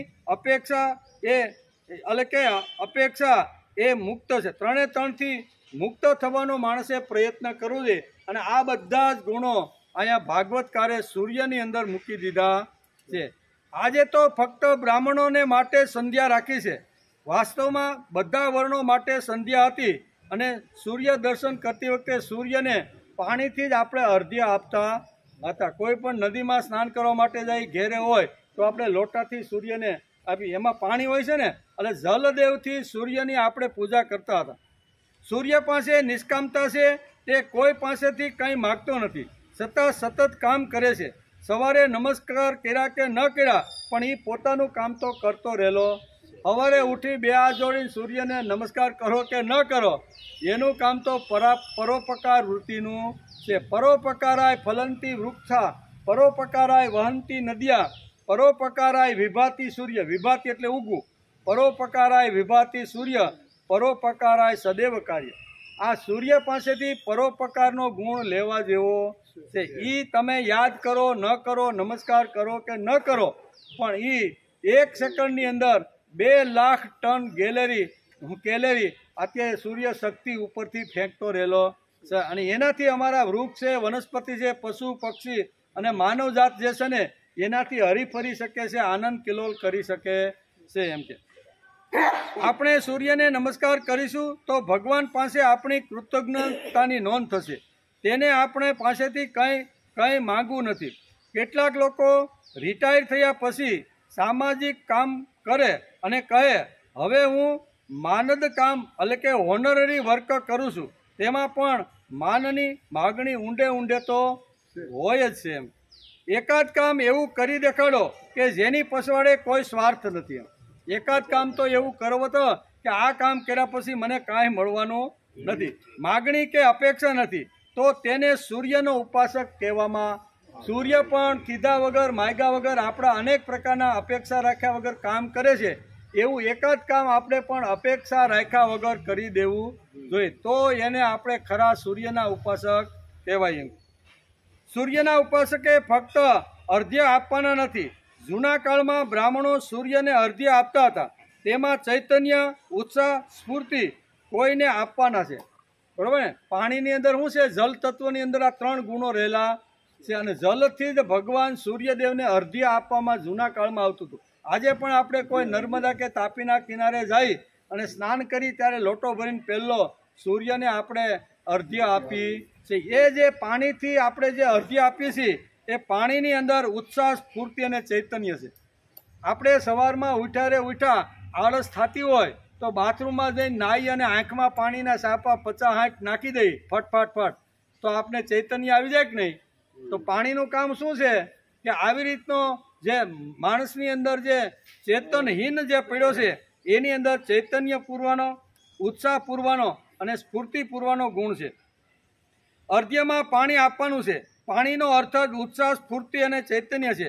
આંખમાં પાણી છાંટીએ તો સ્ફૂર્તિ આવી જાય. અહીં પણ ઘણીવાર ઝોલે માણસ ચડે ને, પછી જાય અને 5-7 સાપા નાખી અને પાછા 2 એટલે પાછી સ્ફૂર્તિ આવી જાય કે નહીં? આ આપણો બધાનો અનુભવ છે. ત્યારે ઝોલા આવે અથવા જીવનમાંથી આવી રીતના સ્ફૂર્તિ આવે ત્યારે સ્ફૂર્તિ લાવવા માટે પાણીનો ઉપયોગ આપણે કરતા રહેલા છીએ. માણસે જીવનમાં એકાદ કામ પણ નિષ્કામતાથી કરવું જોઈએ. સ્વાધ્યાયની ભક્તિ ફેરી એ સામાજિક કામ નથી, પણ એ આધ્યાત્મિક કામ છે. હે પ્રિય ઉદ્ધવ, નેત્રેન્દ્રિય એટલે આપણે શરૂઆતમાં જે ઉદ્ધવને ભગવાન અહીં જે સમજાવતા હતા કે નેત્રેન્દ્રિય અધ્યાત્મ છે, તેનો વિષય રૂપ અધિભૂત છે, અને નેત્ર ગોલકમાં સ્થિત સૂર્ય દેવતાનો અંશ અધિદેવ છે. એટલે 3 શબ્દો આ ભાગવતકારે વેદવ્યાસે લખ્યા છે. ભગવાન પણ આધિદેવ, આધિભૌતિક અને આધ્યાત્મિક આ 3 શબ્દો ઉદ્ધવને ઉલ્લેખીને કહે છે કે હે ઉદ્ધવ, આધ્યાત્મિક એટલે માનસિક શાંતિ. કેવી? 3 શબ્દો અહીં વાપર્યા છે. આધ્યાત્મિક એટલે માનસિક શાંતિ, આધિભૂત એટલે શારીરિક શાંતિ, અને અધિદેવ એટલે પ્રારબ્ધથી મળેલી જે શાંતિ છે. 3 પ્રકારની શાંતિ પ્રત્યેક માણસમાં આવી જોઈએ. તેથી કહે છે હે પ્રિય ઉદ્ધવ, નેત્રેન્દ્રિય અધ્યાત્મ છે, તેનો વિષયરૂપ અધિભૂત છે, અને નેત્ર ગોલકમાં સ્થિત સૂર્ય દેવતાનો અંશ અધિદેવ છે. આપણા શરીરના દરેક અંગની ઉપર બધા દેવોનું સ્થાપન કરેલું છે. આગલા અધ્યાયમાં આપણે ઘણા સમય પહેલાં આ જ્યારે બ્રહ્માંડની રચના કરી અને મનુષ્ય દેહની અંદર દેવતાઓ ક્યાં ક્યાં વસેલા છે એનો વિચાર આપણે ઘણા સમય પહેલાં કર્યો હતો. બધા જ પછી આંખ હોય, હાથ હોય, પગ હોય, જીભ હોય, કાન હોય, બરાબર? કોઈ પણ આપણા શરીરની જે ઇન્દ્રિયો છે એ દરેક ઇન્દ્રિયો ઉપર દેવતાઓનું સ્થાન કરેલું છે. હાથના જે દેવતા છે ને એ ઇન્દ્ર ભગવાન પોતે છે. પછી ચક્ષુ એટલે આપણે જે જોઈ શકીએ છીએ ને એના દેવતા કોણ છે? સૂર્ય. આમ સૂર્ય, ચંદ્ર, જે કાંઈ જે દેવતાઓ છે, જે જલ તત્વ, એ બધા દેવતાઓ છે ને એ બધા દેવતાઓને અલગ અલગ રીતે આપણા શરીરમાં સ્થાન આપવામાં આવ્યું છે. તેથી અહીંયા સૂર્યદેવનું સ્થાન ક્યાં છે? તો કે નેત્રની અંદર, આંખની અંદર છે. તેથી ભગવાને અહીંયા નેત્રનું વર્ણન કરીને આધિભૂત, આધિદેવ અને આધ્યાત્મિકનું વર્ણન કરીને કહે છે કે આ ત્રણેય અરસપરસ એકાબીજાના આધારથી આ બધા હરતા ફરતા રહેલા છે. હે પ્રિય ઉદ્ધવ, એટલે કે ભાગવતનો એકાદશ સ્કંદ જ્ઞાનથી ભરેલો છે. જ્ઞાન પીપાસુ ઉદ્ધવ વારંવાર જ્ઞાન સંબંધી પ્રશ્નો ભગવાન કૃષ્ણને પૂછી રહ્યા છે. સ્વાધ્યાયી ગામે ગામ જાય છે તે આધ્યાત્મિક કામ છે, આ ભૂલવું ન જોઈએ એમ પાંડુરંગ શાસ્ત્રી ઘણીવાર પોતાના પ્રવચનમાં કહે છે. નિષ્કામતા આ શબ્દ બહુ મોટો છે. ભક્તિની દ્રષ્ટિ આવશે તો જ નિષ્કામતા આવશે. ભક્તિની દ્રષ્ટિ હોય તો જ કોઈ પણ અપેક્ષા રાખ્યા વગર માણસ કામ કરી શકે, નક્કર કરી શકે ને. અપેક્ષા હોય ને તો કોઈ કામ આવી રીતનું થતું નથી. તેથી કહે છે નિષ્કામ આ શબ્દ બહુ મોટો છે. ભક્તિની દ્રષ્ટિથી આવશે તો જ નિષ્કામતા આવશે. આ સૂર્યપંથીથી આપણે બધાએ શીખવાનું છે. નિષ્કામ કર્મયોગ કોઈ પણ પ્રકારની અવાજ કર્યા વગર સતત સમાજને પ્રકાશિત કરવાનું કામ સૂર્યદેવ કરે છે. એ સૂર્ય પાસેથી આ બધા ગુણો આપણે શીખવાનો પ્રયત્ન કરવો જોઈએ. સૂર્ય પાસે નિર્લેપતા છે. ઘણી વખત વાદળ આવે છે, ધૂળ પણ ઉડે છે, છતાં સૂર્ય નિર્લેપ રહેશે. બરોબર? એ નિર્લેપ વાદળ આવે, ઘણીવાર આવી ત્યાં ઘટાઘટ સૂર્યની સામે આવી જાય, પણ એમાં કંઈ એને કંઈ થતું નથી. તેથી ભગવાન કહે છે કે સૂર્યમંડળમાં આ ત્રણેયની અપેક્ષા એ મુક્ત છે, કારણ કે સ્વત સિદ્ધ છે. ભગવાન કેવા છે? સૂર્ય જેમ ભગવાન છે એમ અહીં ભગવાન કૃષ્ણ પણ સ્વસિદ્ધ છે. સૂર્ય પણ કેવા છે? સ્વસિદ્ધ. એટલે કદાચ આધિદેવ, આધિભૌતિક અને આધ્યાત્મિક ત્રણનો કદાચ આધાર ન લેવો હોય ને તો પણ સૂર્યદેવ એનો આધાર લીધા વગર સિદ્ધ છે. તેથી બધાને પ્રકાશ આપે છે. સમયસર જ્યાં પહોંચવાનું હોય ત્યાં પહોંચે છે. એની અંદર અનેક પ્રકારનું પ્રકાશ તો આપે છે, પણ સાથે સાથે ઘણી બધી પ્રકારની ગેલેરી એટલે શક્તિઓ પણ આપતો રહેલો છે. એટલા માટે ભાગવતકારે અહીંયા સૂર્યની ઉપમા આપી છે. તેથી ભગવાન કહે છે કે હે ઉદ્ધવ, સૂર્યમંડળ આ ત્રણેયની અપેક્ષા એ મુક્ત છે, કારણ કે સ્વત સિદ્ધ છે. પોતાના સ્વયં સિદ્ધ પ્રકાશી સમસ્ત પદાર્થોને આવી રીતે પ્રકાશિત કરી દે. ગમે ત્યાં ઊંડે ખૂણે ખાસ કે પડ્યો હોય પણ એને જો સમય જગ્યા મળે ને તો તળમાંથી પણ, તમે ભલે દરવાજા બંધ કરી દીધા હોય પણ એને જગ્યા મળે ને તો તરડમાંથી પણ તમારા ઘરની અંદર હાજરી આપવા આવી જાય. આપણે એમ કે આ સૂર્યને આપણા ઘરમાં આવવા દેવો નથી એટલે મારો દરવાજાને પેક કરો, પણ તળ હોય તો આવી જાય કે નહીં? આવી જાય. એટલે સૂર્યદેવનું આ કામ છે. કોઈ પણ હિસાબે માણસના જીવનમાં આ પરોપકારાય ફલંતી વૃક્ષા, પરોપકારાય વહંતી નદ્યા, પરોપકારાય વિભાતી સૂર્ય, પરોપકારાય સદૈવ કાર્ય. તેથી એક જ કામ સૂર્ય જેમ નિષ્કામ કર્મયોગ કરી અને આખા દુનિયાને પ્રકાશિત કરે છે, એમ આપણે પણ એક નાનું એવું કામ કરી અને આપણે જ્યાં આવી રીતના ઘણા બધા દોષો છે, અવગુણો છે, અજ્ઞાન છે, વેમ છે, એમની પાસે બેસી અને પ્રકાશ પાથરવાનો પ્રયત્ન કરી તો આપણે ખરા સૂર્યના ઉપાસક છે એમ ભગવાન અહીં કહે છે. ભગવાન આગળ કહે છે કે હે ઉદ્ધવ, આ પ્રમાણે આ અહંકાર ગુણોના ક્ષોભથી ઉત્પન્ન થયેલો પ્રકૃતિનો જ એક વિકાર છે. અહંકારના ત્રણ ભેદ છે. કેટલા અહંકાર છે? એના ત્રણ ભેદ છે. એટલે કે વૈકારિક, સત્વગુણ વિશિષ્ટ મન અને ઇન્દ્રિયોના દેવતા, 10 ઇન્દ્રિયો તથા તામસ, પંચમહાભૂત અને 5 તેમના વિષયો. આ પ્રમાણે અહંકાર, અજ્ઞાન અને સૃષ્ટિની એટલે કે વિવિધતાનું મૂળ કારણ છે. એમ અત્યારે આત્મા જ્ઞાન સ્વરૂપ છે, તેનો તે પદાર્થથી કોઈ પણ સંબંધ નથી. આત્મા છે કે નહીં આવો વિવાદ ભેદ બુદ્ધિને લીધે છે. કેવો ભેદ બુદ્ધિ થાય તો એનો વિવાદ થાય છે. જેટલા પણ વાદ વિવાદ છે બધાનું મૂળ કારણ ભેદ દ્રષ્ટિ છે. વાદ વિવાદ એમાં શું છે? એને પોતાને ભેદ દેખાય. એટલે અહીં કહે છે કે આજે 10 ઋષિઓએ અલગ અલગ ટાઈપના તત્વોની જે ગણતરી કરીને સમજાવવાનો પ્રયત્ન કર્યો, એમાં કોઈ જગ્યાએ ભેદ વૃદ્ધિ નથી. કારણ કે પોતાની શક્તિ પ્રમાણે કોઈ આખા વિશ્વને બ્રહ્માંડને 4 તત્વોમાં સમાવી લીધું, અને કોઈ એવા ઋષિ હતે તો વધારે આવી રીતની મહેનત કરીને 28 તત્વ સુધી પહોંચાડવાનો પ્રયત્ન કર્યો છે. એ 10 જે ઋષિઓએ અલગ અલગ રીતે 4 તત્વથી શરૂઆત કરીને 28 તત્વ સુધીની જે કાંઈ વાતો કરી છે એમાં કોઈ જગ્યાએ ભેદ બુદ્ધિ નથી. આમ ભાગવતકાર વેદવ્યાસ લખે છે અને ભગવાન ક્લિયર કટ ઉદ્ધવને આ પ્રમાણે જવાબ આપે છે. જેટલા પણ વાદ વિવાદ છે તે બધાનું મૂળ કારણ ભેદ દ્રષ્ટિ છે, જે સર્વથા વ્યર્થ છે. છતાં પણ જ્ઞાન સ્વરૂપ મુજ પરમાત્માથી જે લોકો વિમુખ છે તે આ વિવાદથી મુક્ત થઈ શકતા નથી. મને જે યાદ કરતા નથી અથવા હું બધાની અંદર આવી રીતનો પરમાત્મા રૂપ સ્થિર થઈને વસું છું, એનો જે આદર કરતા નથી ને તે બધા વિવાદથી મુક્ત થઈ શકતા. એ બધા વિવાદ જ કરે છે. તેથી વાદ વિવાદ કરવાનો નહીં. બરોબર. ઋષિઓ છે, આચાર્યો છે, અવતારો છે, આપણા સંતો આવ્યા છે, એણે જે કાંઈ આપણે ઘણો બધો પ્રયત્ન કરી, પુરુષાર્થ કરી, ઘણું બધું સંશોધન કરીને આપણી સામે ઘણી બધી તત્વની વાતો મૂકેલી છે. એમાં કોઈ દિવસ વાદ વિવાદ કરવાનો નહીં. ભગવાન પણ ઉદ્ધવને કહે છે કે આમાં વાદ વિવાદ કરવા જેવી કોઈ વાત નથી. તારા મનનો જે સંશય હતો કે આ બધું મારે શું સમજવાનું, બધા અલગ અલગ રીતે તત્વોની સંખ્યા કહે છે, તો મારા ભેજામાં આ વાત ઉતરતી નથી. ભગવાને બરોબર એકદમ શું કહેવાય કોટેડ કરેલી જે ગોળી જેમ શીરાની જેમ ઉતરે ને એમ ભગવાને ઉદ્ધવને બરોબરની દવા પાઈ દીધી કે આમાં વાદ વિવાદ કરવાની કોઈ જરૂર નથી. 4 તત્વો સમજાવવાળા જે ઋષિઓ છે એ પણ બરોબર છે, અને 28 તત્વો સમજાવવાળા જે ઋષિઓ છે એણે પણ બરોબર વિસ્તાર કરીને કોઈ કહે છે અને કોઈએ ટૂંકમાં કીધું છે.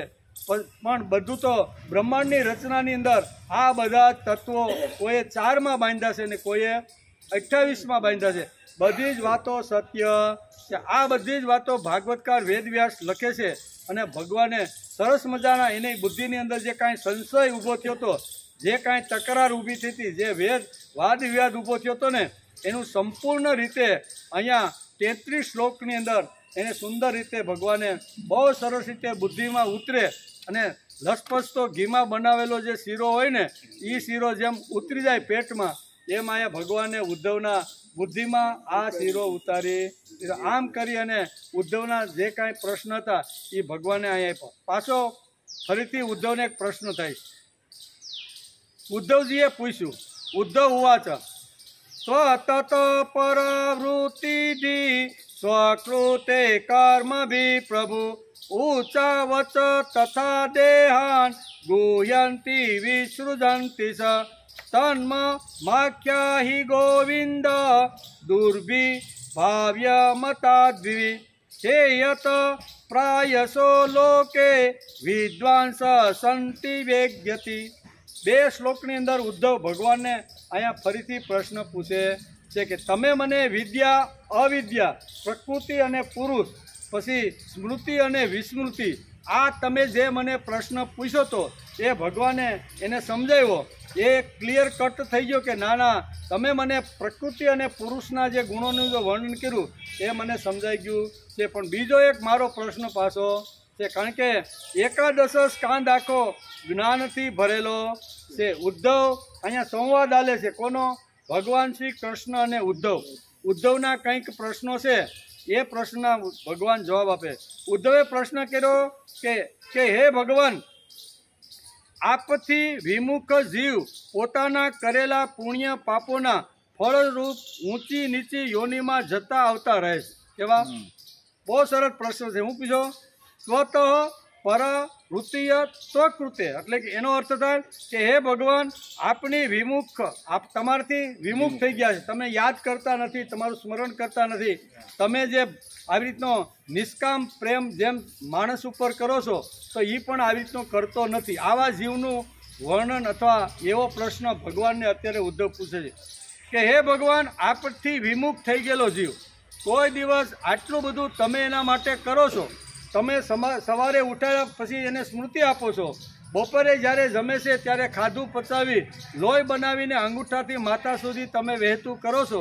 આખો દિવસ માણસ થાક્યો પાક્યો, જે ખેતર હોય કે ધંધો વેપારમાં નોકરી કરીને આવે થાકે છે, થાક લાગે છે અને પથારીમાં સૂવે છે અને તમને યાદ કર્યા વિના જે ઊંઘી જાય છે. એટલે આટલું બધું તમે કરો છો, લોહી તમે બનાવો છો, ફેરવો છો, તમે કચરો જુદો કરો છો. પછી આવી રીતનું જે 3 વાતો છે ને, એ તો 3 વાતો શાંતિ, સ્મૃતિ અને શક્તિ, આટલી તમે દરેક જીવને તમે આપતા રહેલા છો. પણ જીવ તમારાથી વિમુખ થઈ ગયો છે. તમે આટલું બધું કોઈ પણ પ્રકારનો અવાજ કર્યા વિના જીવ માટે આટલું બધું કરો છો અને એ જીવ તમારાથી વિમુખ થઈ જાય. શું કહે છે ભગવાનને કે તમે આટલું અમારા માટે કરો છો અને અમે જ તમારાથી આવી રીતના જો વિમુખ થઈ જાય, દૂર થઈ જાય, તો પોતાના કરેલા પુણ્ય પાપનો ફળ સ્વરૂપ ઊંચ નીચ યોનિમાં જતા આવતા રહે છે. ત્યારે એ પ્રશ્ન થાય છે કે વ્યાપક આત્માનું એક શરીરથી બીજા શરીરમાં જવું અથવા અકર્તાનું કર્મ કરવું અને નિત્ય વસ્તુના જન્મ મરણ કઈ રીતે સંભવી શકે? બહુ સરસ પ્રશ્ન 2 શ્લોકની અંદર અહીંયા ઉદ્ધવે પૂછેલો છે. બહુ વિસ્તારથી ભગવાન સમજાવે છે. ઉદ્ધવ કહે છે કે હે ગોવિંદ, જે લોકો કેવા આત્મજ્ઞાનથી રહિત છે તે તો આ વિષયને બરાબર સમજી પણ શકતા નથી અને આ વિષયના વિદ્વાનો સંસારમાં પ્રાય જોવા મળતા નથી. કારણ કે બધા લોકો આપણી માયાની ભૂલામણીમાં પડ્યા છે. બધા કેવા તમે એવી માયા સર્જી છે કે ગમે તેવો વિદ્વાન માણસ હોય ને એ પણ તમારી માયાની અંદર ભૂલામણીમાં આવી રીતનો અટવાઈ જાય છે. આપણી માયાની ભૂલામણીમાં પડી જાય છે. તેથી આપ જ કૃપા કરીને કહો કે મને આનું રહસ્ય સમજાવો. આ 4 પ્રશ્ન 2 શ્લોકની અંદર ઉદ્ધવે ભગવાનને પૂછી લીધા. પહેલો પ્રશ્ન પૂછ્યો છે, એનો સુંદર મજાનો જવાબ ભગવાન આપે છે કે આપથી વિમુખ થઈ ગયેલા તમે આટલું મોટું ધરતીની અંદર એક દાણો નાખી તો 4 મહિનામાં 4000 દાણા કરીને તમે અમને પાછા આપો છે. બરાબર? એક આપણે શું કહેવાય બાજરાનો કે જુવારનો એક દાણો જો નાખી આવી અને જુવારના દાણામાંથી 5-6 ફણગા ફૂટે અને 5-7 લોથાને પાકે ત્યારે ખડામાં નાખીને જો ગણો ને તો કેટલા દાણા થાય? એક દાણાના હજારો દાણા કરીને તમે જેમને આપો છો. તમે જે માણસ ખોરાક ખાય છે, કાળો ખાય, પીળો ખાય, ધોળો ખાય, લાલ ખાય, ગમે તે કલરનો ખોરાક ખાય છે અને અંદર તમે બેઠા પાચન કરી અને સુંદર મજાનો કચરો દૂર કરી અને લાલ લોહી બનાવો છો. લાલ લોહી બનાવો છો એટલું જ નહીં, પણ એ લોહી બન્યા પછી જો ત્યાં પડ્યું રહે તો માણસ કોઈ જીવિત રહી શકે નહીં. માનવને જીવને જીવાડવા માટે તમે આ શુદ્ધ લોહી જે છે ને એ નાની ધમની અને શિરાઓ દ્વારા, બરોબર ને, શુદ્ધ અને અશુદ્ધ બંને લોહીને જુદા પાડી અને જે શુદ્ધ લોહીની જરૂર છે આંખને, કાનને, નાકને, હૃદયને ત્યાં પહોંચાડવાનું પણ ધક્કો મારવાનું કામ તમે હૃદયમાંથી પમ્પિંગ તરીકે કરતા રહેલા છો. પણ અહીંયા કેવો છે, તમારાથી વિમુખ થઈ ગયેલો આટલું બધું તમે કામ કરો છો છતાંય તમારાથી વિમુખ થઈ ગયેલો માણસ તમને યાદ કરતો નથી, તો તમને કેવી વ્યથા થાય છે? આવો પ્રશ્ન ઉદ્ધવે બહુ સરસ રીતે હસતા રમતા કિલોલ કરતા પૂછી લીધો. અને વાત પણ બરોબર છે ને, આપણા બધામાં અનુભવમાં આવેલી વાત છે. ખેડૂતોને તો ખાસ, બરોબર ને, 4 મહિના પહેલાં અનાજ આપણે ખેતરમાં કાદવમાં ભગવાનના ભરોસે ફેંકી દીધું, બરોબર. આપણા છોકરાના મોઢેથી કોળીઓ કાઢી અને એ અનાજ ક્યાં નાખ્યું? આપણે ખેતરમાં નાખ્યું. શા માટે નાખ્યું? કે અમને 100% ભગવાન ઉપર વિશ્વાસ છે. ખેડૂત ભગવાન પછીનો, ભગવાન પહેલો નંબર અને બીજો નંબર જો કોઈનો જગતમાં હોય ભગવાન પછીનો તો એ ખેડૂત છે. શા માટે? ખેડૂત ભગવાનના ભરોસે ખેતરના કાદવની અંદર 4 દાણા પોતે વિશ્વાસ રાખીને ફેંકે છે. એને ખબર છે કે 4 મહિના પછી 4 દાણામાંથી હજારો દાણા કરીને ભગવાન મને આપવાના છે. આ વિશ્વાસ વેપારીઓને નથી.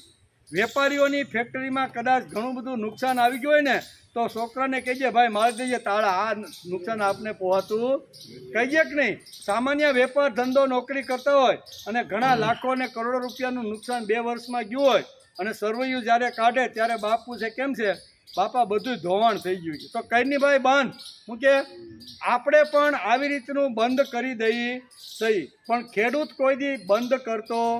એક દુષ્કાળ જાય બરોબર, અને બીજે વર્ષે વરસાદ આવે તો આપણી પાસે કદાચ દુષ્કાળમાં બધી સંપત્તિ ખલાસ થઈ ગઈ હોય અનાજ લેવામાં, કારણ કે પાક્યું તો કાંઈ હોય ને, આખું વરસ વ્યવહાર કરવાનો અને બધી સંપત્તિ તો જોઈ, કોઈ વસ્તુ ઘરમાં ન હોય ત્યારે બેન હાથમાં ઘરેણા પકડીને કહે છે કે તમારે ઉપાધિ કરવાની કાંઈ જરૂર નથી. અઠવાડિયા પછી વરસાદ આવવાનો છે, ભલે 1 વર્ષ સુધી એક પણ ટીપું આપણા ખેતરમાં પડ્યું નથી, પણ ભગવાન આ વર્ષે આપને 100% વરસાદ મોકલવા.